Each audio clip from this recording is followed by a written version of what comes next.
Buenas tardes, hermanos. Qué gozo que el Señor nos permita nuevamente poder compartir su palabra. Qué gozo que podamos cantar también a Él, que podamos reconocer que fue Cristo quien murió por nosotros y que por esto es que podemos gozar de las bendiciones en su iglesia. Quiero me acompañen por favor la lectura a la carta segunda a los Corintios. Vamos a estar leyendo el capítulo 6. Segunda a los Corintios, capítulo 6, versos 16 al 18.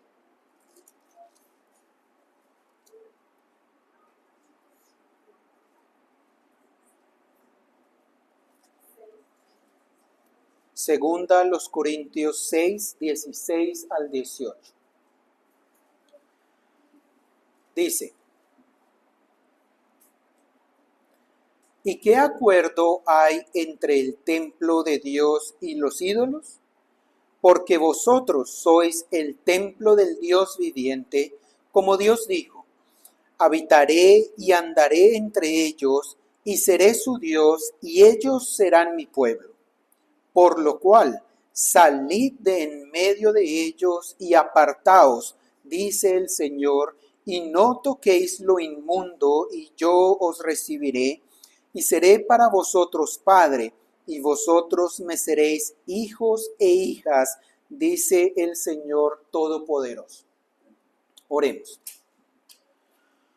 Padre Santo, agradecemos, Señor, que nos permitas acercarnos nuevamente a ti por tu palabra.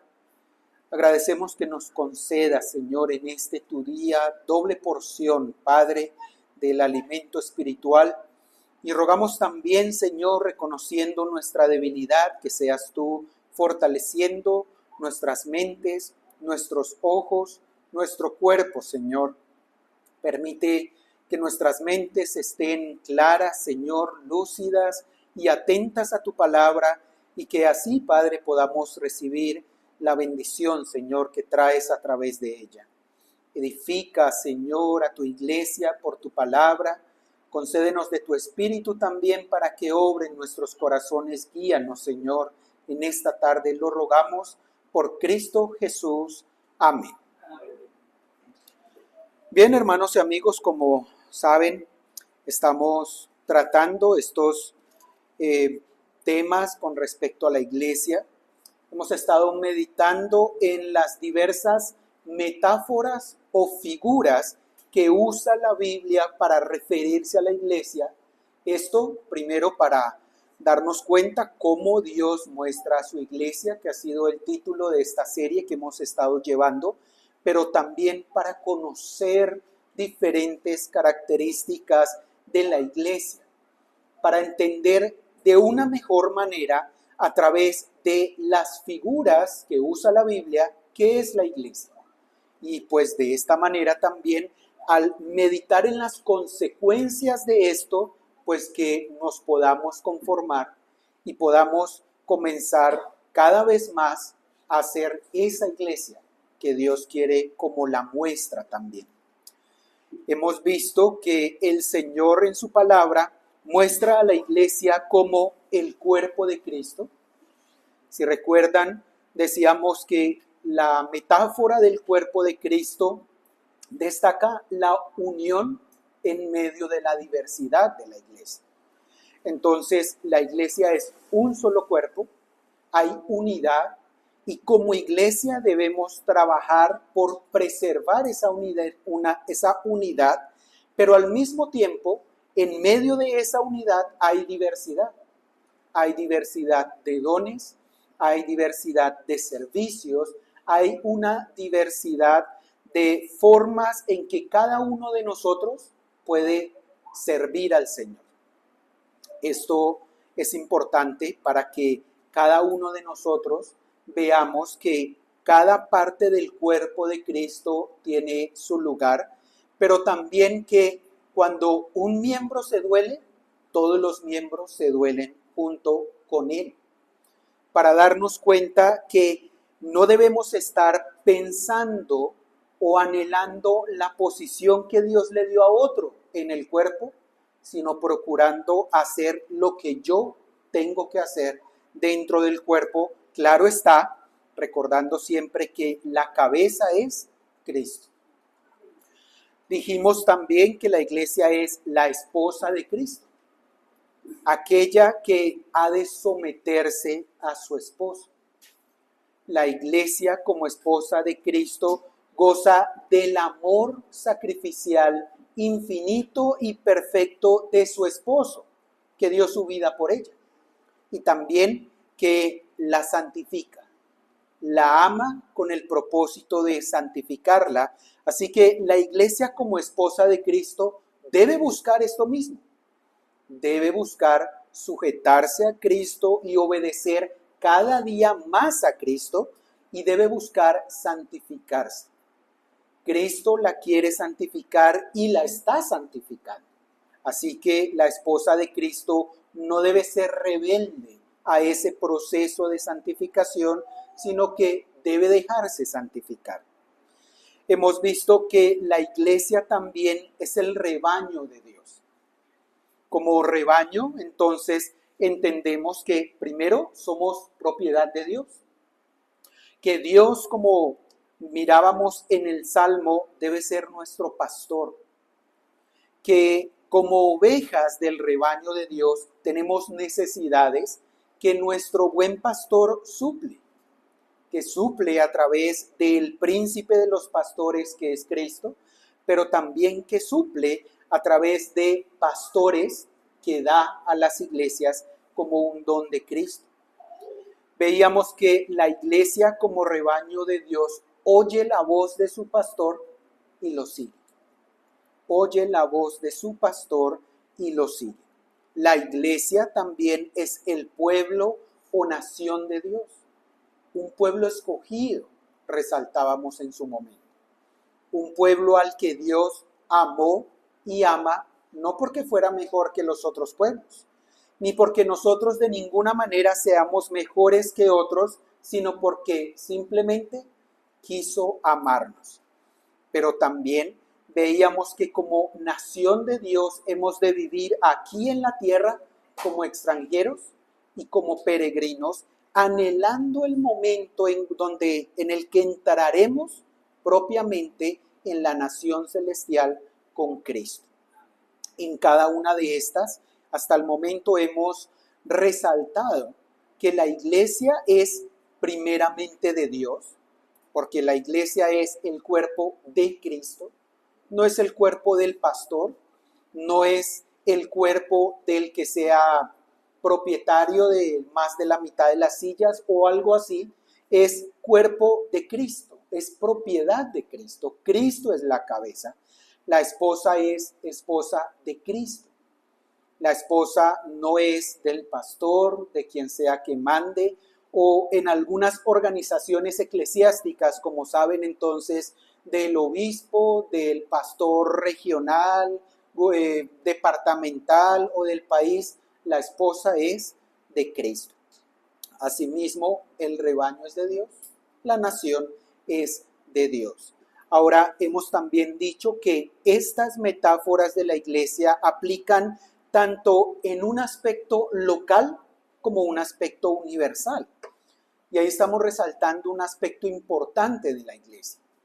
La iglesia es, el Señor ha querido que sea un cuerpo, una esposa, un rebaño, un pueblo que se reúne de forma local, pero también que en su totalidad es universal. No porque absolutamente todos estén incluidos en ellos, porque el rebaño es restringido, porque el pueblo es escogido, pero sí porque tenemos hermanos y hermanas en todo lugar, no solo en esta localidad. Vamos a continuar con estas metáforas, terminaremos el día de hoy con estas últimas tres que vamos a considerar. No pretendo decir que es un estudio exhaustivo y que no habrán otras metáforas que la Biblia use de alguna u otra manera para referirse a los creyentes y o a la iglesia, sino que por ahora vamos a ver estas. Entonces, en quinto lugar, decimos, la iglesia es el templo de Dios. La iglesia es el templo de Dios.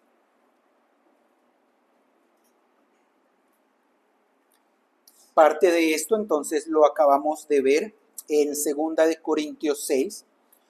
Como notan, el pasaje que está hablando Pablo en Corintios viene desde el verso 14, en donde explícitamente dice, no os unáis en yugo desigual con los incrédulos.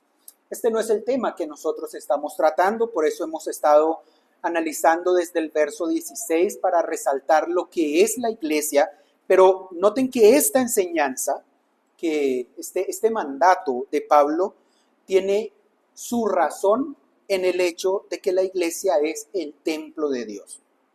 Porque no hemos de unirnos en yugo desigual, porque no hemos de tener compañerismo a tal punto como el matrimonio con los incrédulos, porque la iglesia es el templo de Dios. Porque entre el templo de Dios y los ídolos, como comienza el verso 16, no hay ningún acuerdo, no hay ninguna comunión. Y ahí está la justificación de Pablo para enseñar esto. Vosotros sois el templo del Dios viviente.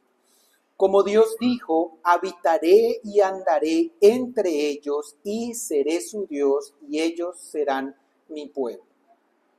Noten también que en determinado punto estas figuras de la iglesia se entrelazarán, se cruzarán en los diferentes pasajes unos con otros.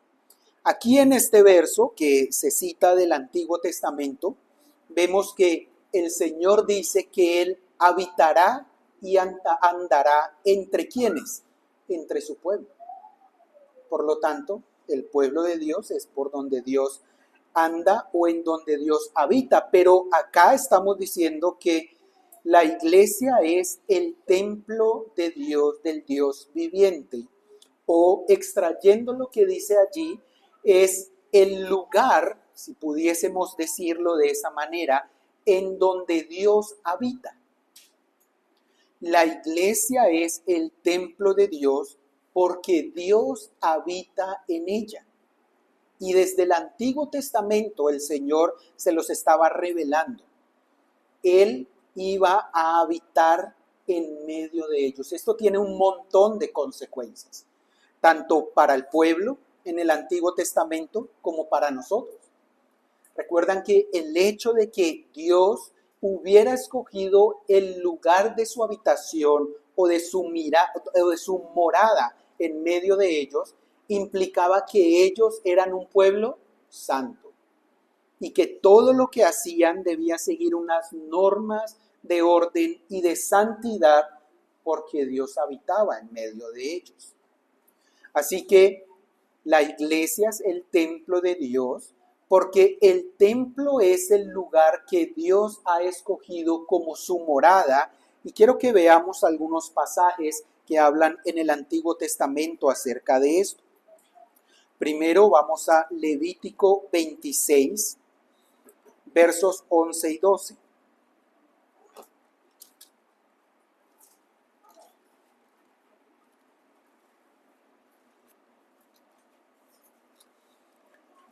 Levítico 26, versos 11 y 12.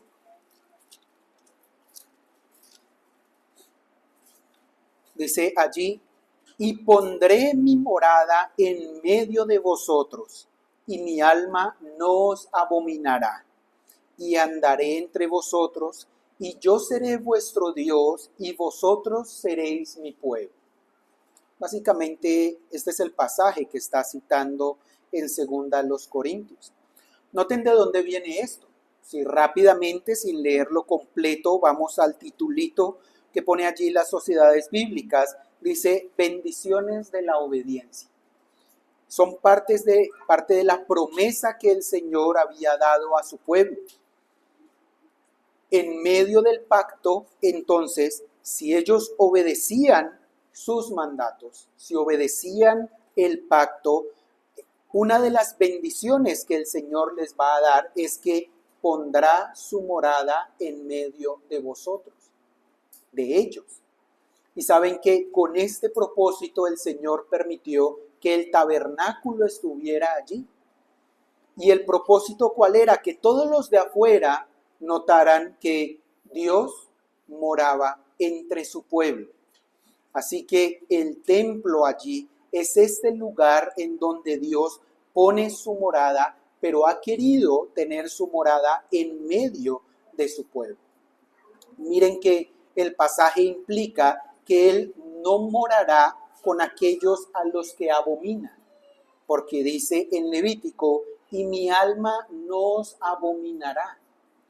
No los abominará porque están siendo obedientes a sus mandatos, pero asimismo por lo que nos venía diciendo segunda a los Corintios, porque Dios no tendrá ningún acuerdo ni ninguna comunión con aquellos que adoren a otros dioses, pero si ellos eran fieles a su pacto, le tendrían por Dios y le amarían con todo su corazón y con toda su mente y con todas sus fuerzas en la medida en que podían cumplir y obedecer estos mandatos, y en esa medida entonces Él les promete que andará entre ellos, pondrá su morada en medio de ellos y será su Dios.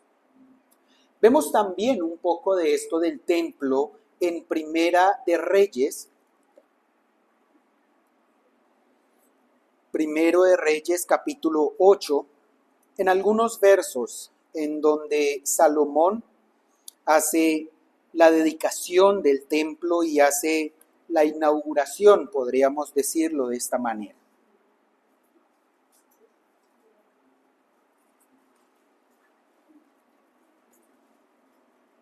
Vamos allí.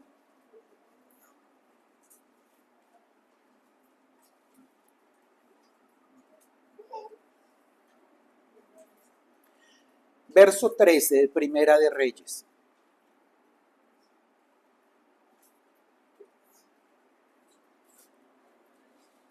Yo he edificado casa por morada para ti, sitio en que tú habites para siempre.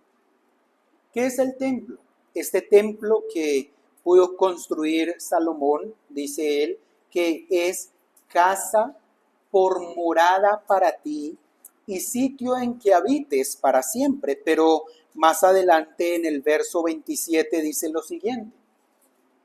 ¿Es verdad que Dios morará sobre la tierra? He aquí que los cielos de los cielos no te pueden contener, cuánto menos esta casa que yo he edificado. Con todo, tú atenderás a la oración de tu siervo y a su plegaria, oh Jehová Dios mío, oyendo el clamor y la oración que tu siervo hace hoy delante de ti. Aunque Salomón mismo reconoce que Dios es inmenso y que por su grandeza podemos decir que pues no cabe, no puede morar en la tierra, porque los cielos de los cielos no lo pueden contener y por lo tanto no podría contenerse en el lugar de su morada, es decir, en el templo. Con todo eso, Él ha elegido habitar allí con su pueblo. ¿Y cómo lo sabemos? Porque dice que Él atenderá a la oración de su siervo. Y porque en el verso 29 también de Primera de Reyes 8 dice que sus ojos estarán abiertos de noche y de día sobre esa casa, porque Él dijo, mi nombre estará allí, y que oigas la oración de tu siervo, que tu siervo haga en este lugar. Así que cuando decimos que la iglesia es el templo de Dios, estamos diciendo que en el templo de Dios mora Dios y que es un lugar escogido por Dios para hacer allí su habitación, no porque literalmente viva allí, porque los cielos de los cielos no lo pueden contener, sino porque su especial atención estará allí. sobre su templo, sobre el lugar de su morada, porque allí oirá la plegaria y la oración de su pueblo. No quiere decir que no escuche nuestras oraciones cuando las hacemos en privado. Quiere decir que Él ha querido que su casa, su iglesia, su templo sea eso, sea un lugar de oración en donde especialmente los suyos clamarán a Él y Él oirá. Vemos también esto en el Nuevo Testamento. Vamos a los Corintios, capítulo 3, versos 16 y 17.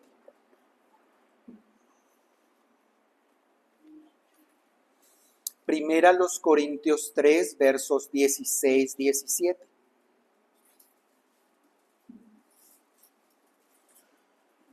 ¿No sabéis que sois templo de Dios y que el Espíritu de Dios mora en vosotros?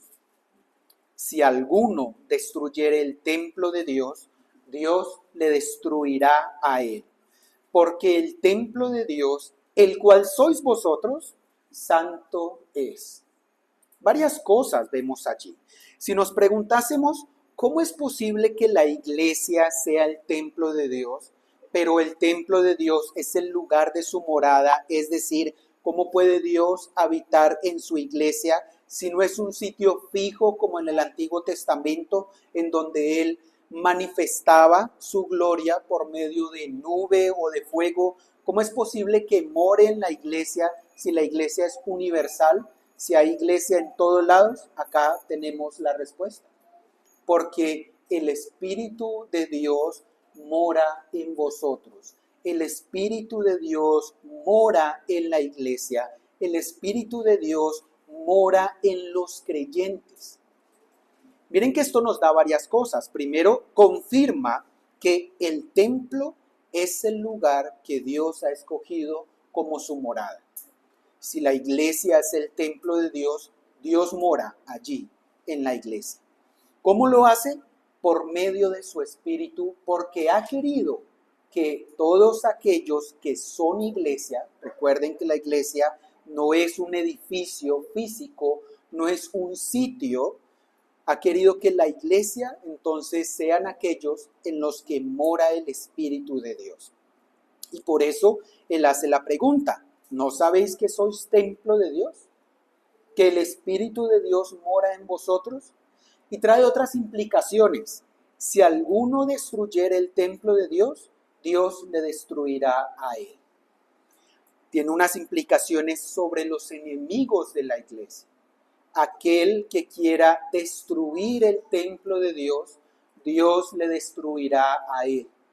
Y sabemos que está escrita entonces ya la historia con respecto al enemigo principal de la iglesia, que es Satanás, será destruido por el Señor Jesús, quien es Señor de la iglesia, que es el esposo y porque su esposa ha sido perseguida.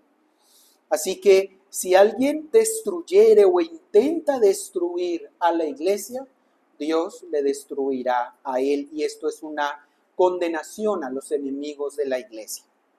Claro, también Dios ha querido que su iglesia pase por muchas tribulaciones y dificultades, pero al final Dios destruirá a los enemigos de su iglesia porque han destruido el templo de Dios. También dice, porque el templo de Dios, el cual sois vosotros, resaltamos nuevamente, el apóstol está hablando a una iglesia local en Corinto.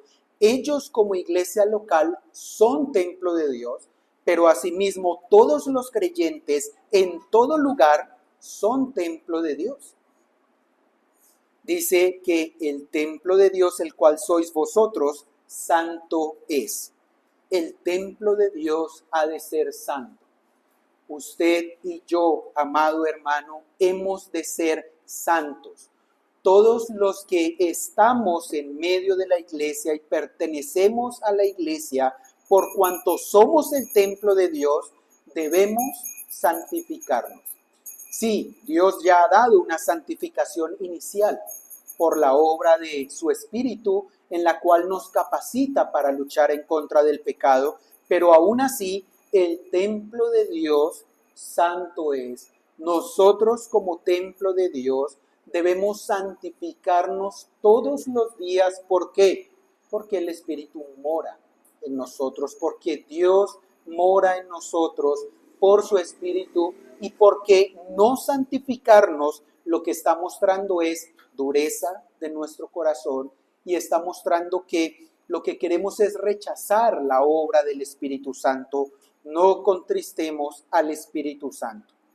Todos los que sirven en el templo han de ser santos. Si recuerdan el Antiguo Testamento, todas las leyes y procedimientos para que los levitas, los que servían, los sacerdotes y todo el que tenía algo que ver con el templo y con el servicio, se prepararan y se santificaran. Asimismo, todos nosotros que servimos de una u otra manera en el templo debemos santificarnos.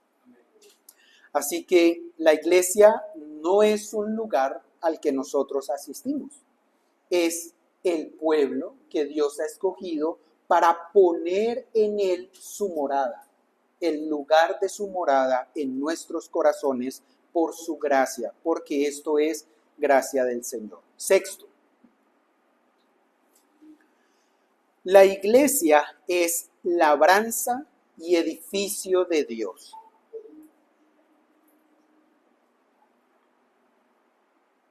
Primera los Corintios 3, verso 9.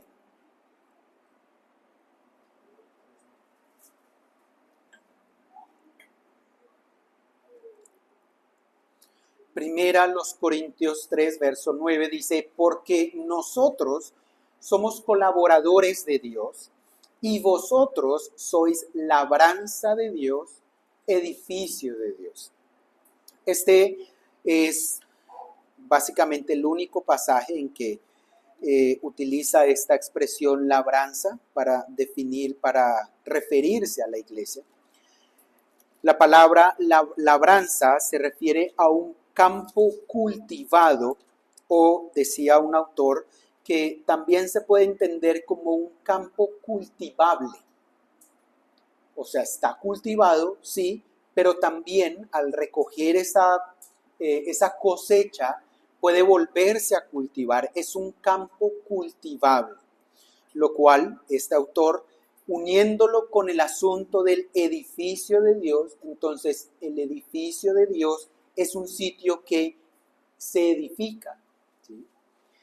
Queriendo indicar entonces que la iglesia, que es labranza y edificio de Dios, también está en un cierto proceso, ¿sí?, de cultivo, que es cultivable, que es edificio porque entonces va creciendo, se está edificando, está en un proceso en donde Dios está edificando y labrando a la iglesia, y en este pasaje en específico se refiere a los colaboradores de Dios, aquellos que sirven a la iglesia. En este caso él, el apóstol, y sus colaboradores son colaboradores de Dios.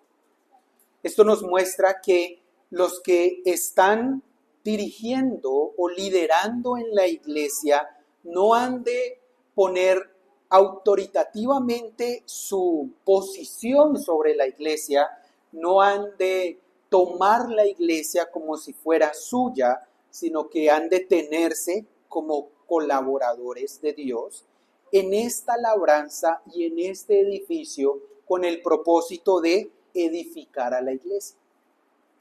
La imagen del edificio se menciona varias veces en la Escritura. Veamos otro pasaje que nos habla acerca de esto. Efesios capítulo 2, versos 20 al 22.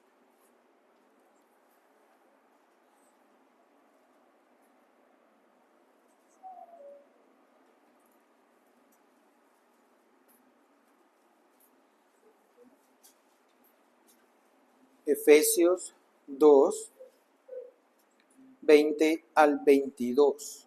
Edificados sobre el fundamento de los apóstoles y profetas, siendo la principal piedra del ángulo Jesucristo mismo, en quien todo el edificio, bien coordinado, va creciendo para ser un templo santo en el Señor. ¿Recuerdan que les dije que se unen las figuras? Ahí está, edificio con templo, en quien vosotros también sois juntamente edificados para morada de Dios en el Espíritu. Entonces, la figura del templo resalta que Dios mora en la iglesia. La figura del edificio destaca lo siguiente: la piedra angular, el fundamento, la base sobre la cual se construye la iglesia no es otro sino Jesucristo. Jesucristo es la piedra del ángulo. Jesucristo es quien sostiene desde la base el edificio que es la iglesia, y aquella que se llama iglesia, si Jesucristo no está sosteniéndola en la parte fundamental, en lo básico que sostiene a la iglesia, pues no es iglesia. Estamos definiendo la iglesia. Entonces, ¿qué es la iglesia? Es ese edificio cuyo fundamento, cuya piedra angular, cuya roca en donde soporta todo su peso es Cristo, y eso tanto de manera local como de manera universal. La iglesia de Cristo en el mundo ha de estar fundamentada en Jesucristo, esto es, en su palabra, en el evangelio que trajo, ¿sí? Fundamentada en las enseñanzas de los apóstoles de Jesucristo, que hablaron las palabras de Jesucristo y que dieron testimonio de Jesucristo. Esto es, que la iglesia ha de estar fundamentada en Jesucristo y su palabra. Por eso entonces sigue diciendo, ¿cierto?, que hemos de edificarnos sobre el fundamento de apóstoles y profetas, es decir, lo que ellos dijeron y nos dejaron en las Santas Escrituras, entendiendo que la principal piedra del ángulo o fundamento es Cristo. Podemos decir acá, ¿qué no es la iglesia? Pues la iglesia no es algún grupo o denominación o como secta, personas que se reúnan y Jesucristo no está en su fundamento. Eso no es iglesia. Ahora, noten también que en quien todo el edificio, fundamentados en Cristo, todo el edificio bien coordinado va creciendo. El edificio que es la iglesia va creciendo, va aumentando en santificación, va aumentando en conocimiento de este fundamento de apóstoles y profetas, dice, para ser un templo santo. Eso muestra que la iglesia, que es tanto edificio como templo, no es santa ya, está en su proceso bien coordinado, creciendo para santificarse en el Señor, y en que en este caso los de Éfeso eran juntamente edificados por las personas que Cristo había dado para ello, por los maestros y los pastores, que son los que en este momento están encargados de la edificación de la iglesia basada en la Escritura. Así que la iglesia es edificio de Dios, labranza de Dios. Así que la iglesia ha de confiar en Dios y de estar fortaleciéndose en la palabra del Señor para su crecimiento espiritual, no en estrategias humanas. La iglesia no va a crecer con el fundamento de las nuevas estrategias humanas, de las invenciones de los hombres, sino fundamentada en Cristo, en los apóstoles y profetas, que son los que han dejado la Escritura. Asimismo, el crecimiento dado en la labranza y en el edificio de Dios es hecho a través de aquellos que trabajan en esta labranza. Pablo también dice, yo planté, Apolos regó, pero el crecimiento lo da Dios. Así que todos los que están en la iglesia, en la labranza y trabajan en ella, aportan de una u otra manera para el crecimiento, aunque el crecimiento realmente quien lo da es Dios. Por último, Primera de Pedro, capítulo 2, versos 4 y 5.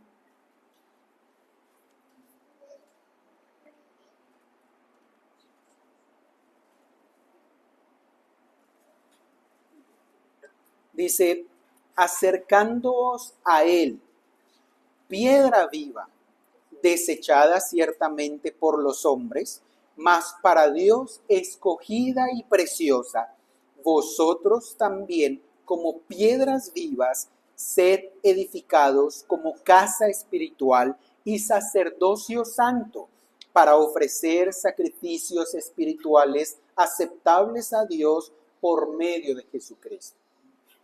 Noten que nos está hablando también de Cristo como piedra viva, dice acá, según la enseñanza del Antiguo Testamento, que iba a ser desechada por los edificadores, por los hombres o por el pueblo de Israel de ese momento, pero que había sido escogida por Dios y era preciosa como el fundamento de la iglesia. Y con esto en mente, con nuestra mentalidad para acercarnos a Él, esto es, a Cristo, dice en el verso 5, vosotros también, como piedras vivas, sed edificados. Piedras vivas, no piedras que se quedan quietas, no piedras inertes, no piedras que se ponen en un lugar y ahí permanecerán hasta que alguien más las mueva, sino como piedras que se van edificando, como piedras que van creciendo. Este es allí el ejemplo, como piedras vivas y que están vivas por la vida que Cristo nos da en su espíritu, ser edificados. Así que el mensaje con respecto a esta figura es que la iglesia, siendo un edificio, siendo el edificio de Dios, es edificada cada vez más con el propósito de ofrecer sacrificios espirituales a Dios y ser ese templo santo en donde mora Dios. Debemos ser un edificio que constantemente esté creciendo, acercándonos a Él, que es Cristo, quien es el fundamento de la iglesia, quien es la piedra fundamental. Si una iglesia deja de crecer, estas piedras que lo conforman no son piedras vivas. Tal vez es más probable que sean piedras muertas, o sean piedras frías, o sean piedras que están estériles, pero no son piedras que están siendo edificadas al acercarse a la piedra viva que es Cristo. La iglesia está en construcción. Miren que en un sentido ya está lista, en otro sentido está en construcción. Cristo es aquel que la construye. Cristo es el que forma en nosotros su obra por medio de su Espíritu. Séptimo, la iglesia es la familia de Dios.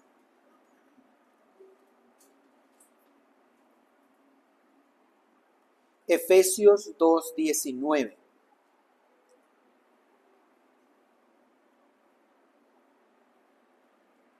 Ya lo habíamos citado cuando hablamos de la iglesia como ciudad. Sin embargo, en la última parte del pasaje nos muestra lo que acabamos de decir. Efesios 2:19, así que ya no sois extranjeros ni advenedizos, sino conciudadanos de los santos y miembros de la familia de Dios. Miren cómo naturalmente se une el templo, la figura del templo con el edificio, la figura del pueblo con el rebaño, la figura de que somos una ciudad o que somos conciudadanos, ¿sí?, con el hecho de que somos miembros de la familia de Dios. Podemos recordar un pasaje que leímos esta mañana en Juan capítulo 1. Juan 1, 12.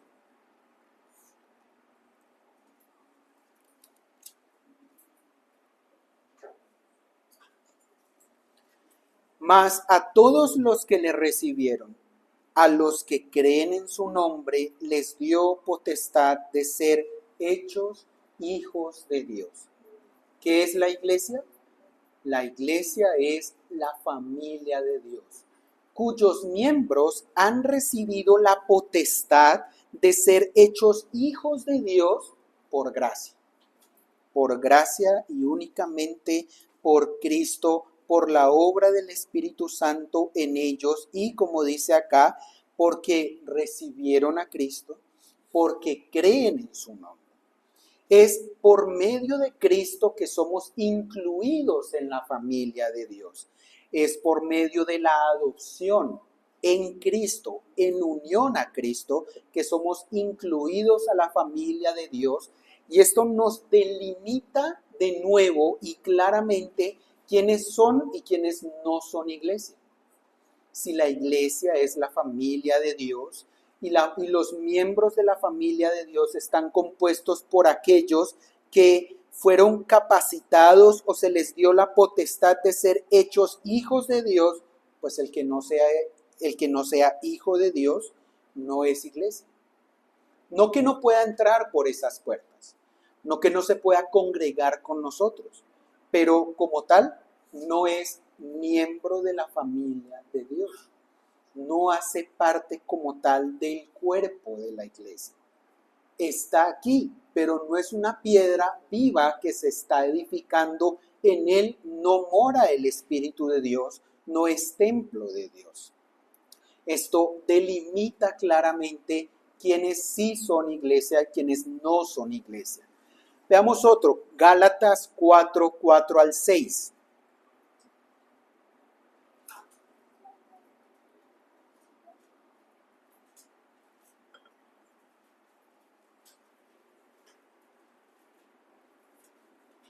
Gálatas 4, 4 al 6 dice: pero cuando vino el cumplimiento del tiempo, Dios envió a su Hijo, nacido de mujer y nacido bajo la ley, para que redimiese a los que estaban bajo la ley, a fin de que recibiésemos la adopción de hijos.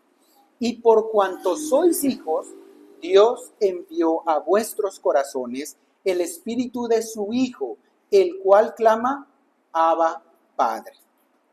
Entonces, por medio de Cristo somos adoptados o somos incluidos en la familia de Dios, así como dice ahí, a fin de que recibiésemos la adopción de hijos. Somos miembros de la familia de Dios porque Dios nos ha adoptado. Así como en alguna figura decíamos que Dios nos ha escogido, pues nos ha escogido y nos ha incluido en su familia. Y por cuanto somos sus hijos, además dice que ha enviado a nuestros corazones el Espíritu y por tanto ha hecho de nosotros el lugar de su morada. Podemos ver otra mención acerca de que somos la familia de Dios en los evangelios, en un episodio que sucedió con el Señor Jesús. Busquémoslo en Mateo capítulo 12, versos 49 y 50.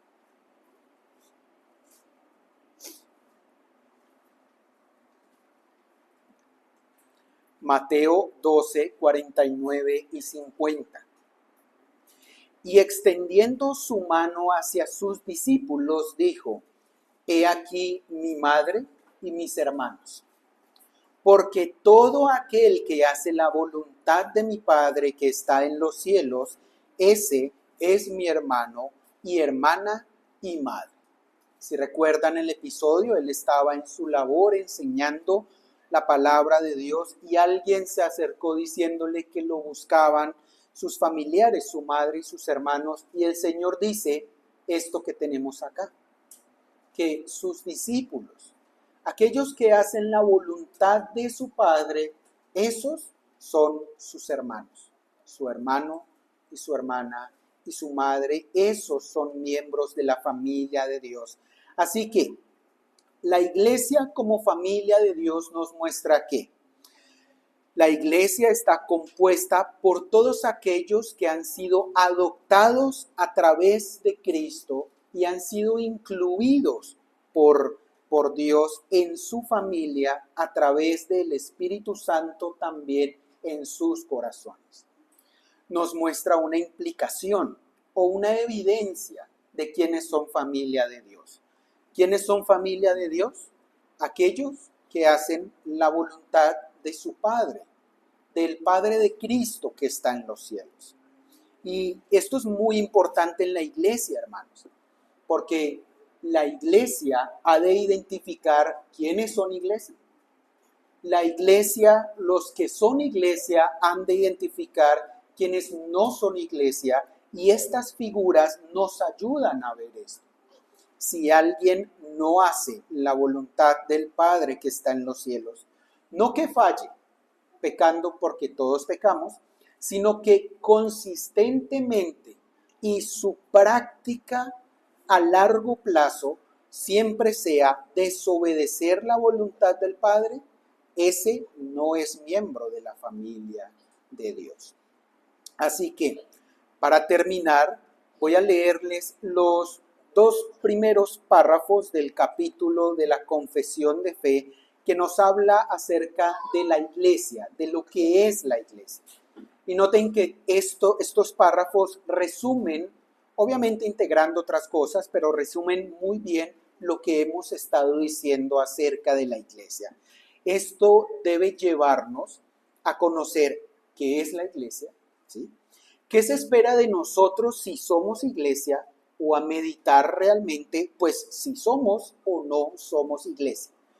También entender que si este grupo es una iglesia o va a ser una iglesia o tiene el propósito de ser una iglesia, hay características importantes que debemos tener, no porque nosotros artificialmente las pongamos, sino porque Cristo, por su Espíritu y su obra en nosotros, las pone. Así como dije ahorita, los que son iglesia han de identificar a los que son iglesia. Los que son iglesia han de identificar a los que no son iglesia, y esto nos llevará entonces a hablar, ya basado en esto, nos llevará a hablar acerca del tema de la membresía de la iglesia. Por ahora entonces los dejo con el capítulo de la Confesión de Fe acerca de la iglesia. Dice: la iglesia católica o universal, no católico-romana, sino que la palabra católica significa universal, que con respecto a la obra interna del Espíritu y la verdad de la gracia, puede llamarse invisible, se compone del número completo de los electos que han sido, son o serán reunidos en uno, bajo Cristo, su cabeza, y es la esposa, el cuerpo, la plenitud de aquel que llena todo en todos. Destaca aquí que la iglesia es universal, que está en todo el mundo, que se identifica por la obra interna del Espíritu y puede llamarse invisible. ¿Por qué? Ya veremos, en el siguiente contrastaremos los visibles. Esta es invisible, se contrastará con los visibles. ¿De quién se compone la iglesia? Del número completo de los elegidos. ¿Por qué? Porque los elegidos son pueblo de Dios y la iglesia es pueblo de Dios. Así que la iglesia debe poder identificar quiénes son elegidos, no porque sean Dios, sino porque hay evidencias que Dios ha dado para ello. Además nos dice que son los elegidos que han sido, son y serán reunidos bajo Cristo. Así que la iglesia universal contiene a todos aquellos que somos en este momento de Cristo, a todos nuestros hermanos que ya vivieron y están con Cristo en este momento, y a aquellos que vienen después de nosotros, como vimos en la metáfora del rebaño, esos otros que Cristo tiene aún que incluir en el rebaño. Segundo párrafo, todos en todo el mundo que profesan la fe del Evangelio y obediencia a Dios por Cristo conforme al mismo. ¿Quiénes son? ¿Quiénes son los que deben estar en la iglesia? ¿Quiénes son los que llamamos Iglesia de Cristo? Todos los que en todo el mundo profesan fe en el Evangelio y obediencia a Dios. Esto no lo vimos aquí en las metáforas directamente, pero profesan fe en Cristo y además obedecen a Dios por Cristo conforme al mismo, que no destruyen su propia profesión mediante errores fundamentales o conductas impías. Son y pueden ser llamados santos visibles. Visibles porque vemos su conducta. Invisibles porque la obra es interna del Espíritu en nuestros corazones y a simple vista no podemos juzgar a quien sí tiene y quien no tiene al Espíritu, pero por las evidencias externas, es decir, por una profesión que siga a Cristo, que obedezca a Cristo, que no destruya su vida con un mal testimonio en errores fundamentales o conductas impías, a ese podemos llamar hermano, a ese podemos llamar cristiano, a ese podemos llamar santo visible, y termina, y de tales deben estar compuestas todas las congregaciones locales. Así que, hermanos, hemos visto, gracias al Señor, diferentes figuras de cómo la Biblia nos muestra que es la iglesia de Dios, pero también a través de estos párrafos hemos resumido un poco y hemos mostrado qué es la iglesia, quiénes deben estar en la iglesia. De aquí en adelante seguiremos estudiando diferentes temas de eclesiología, específicamente acerca pues de la iglesia, de la membresía, de los deberes y de cosas importantes para que nosotros crezcamos y seamos edificados como este edificio de piedras vivas. Oremos. Padre, damos gracias, Señor, porque nos permites realizar este estudio. Gracias, Señor, por todas las figuras que usas para mostrar a tu iglesia. Y gracias también porque nos has escogido y nos has adoptado, Señor, sin merecerlo nosotros, pero nos has incluido en tu familia por Cristo y también por la obra de tu Espíritu en nosotros. Rogamos, Señor, que nos ayudes a seguir siendo edificados, a seguir, Padre, santificándonos como templo tuyo. Padre, rogamos que santifiques tu obra en medio de nosotros, nuestros corazones, nos ayudes a crecer y también permitas, Padre, que en medio de nosotros haya una casa de oración en la que tu nombre es y sea invocado, Señor. Damos gracias por tus bondades y por este tiempo. Oramos en el nombre de Cristo Jesús. Amén. Dios los bendiga, hermanos.